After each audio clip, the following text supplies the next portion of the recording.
Hello and welcome to Zimstek Media. Former Zambian President Edgar Lungu died on 5 June 2025 in South Africa, but 10 months later his body remains in a Pretoria morgue. His family wants a private burial in South Africa and says Lungu barred President Hichilema from his funeral, while Zambia's government demands a state funeral in Lusaka. After a 2025 court loss, the family's appeal is still before South Africa's highest court as of April 2026. It's a legal and a political standoff between his family and the current president, Hakainde Hichilema's government. According to his family, Lungu told the relatives before death that Hichilema should never go near his body. They want a private burial in South Africa.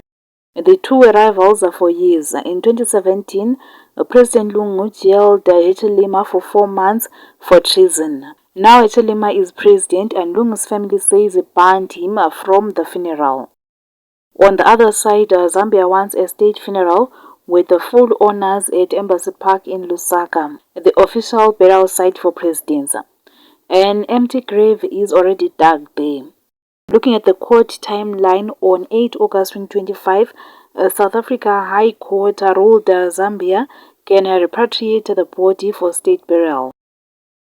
From August 2025 to April 2026, Lungu's family appealed to Constitutional Court, then Supreme Court of Appeal. Their case is still pending. For more stories, please do like and subscribe.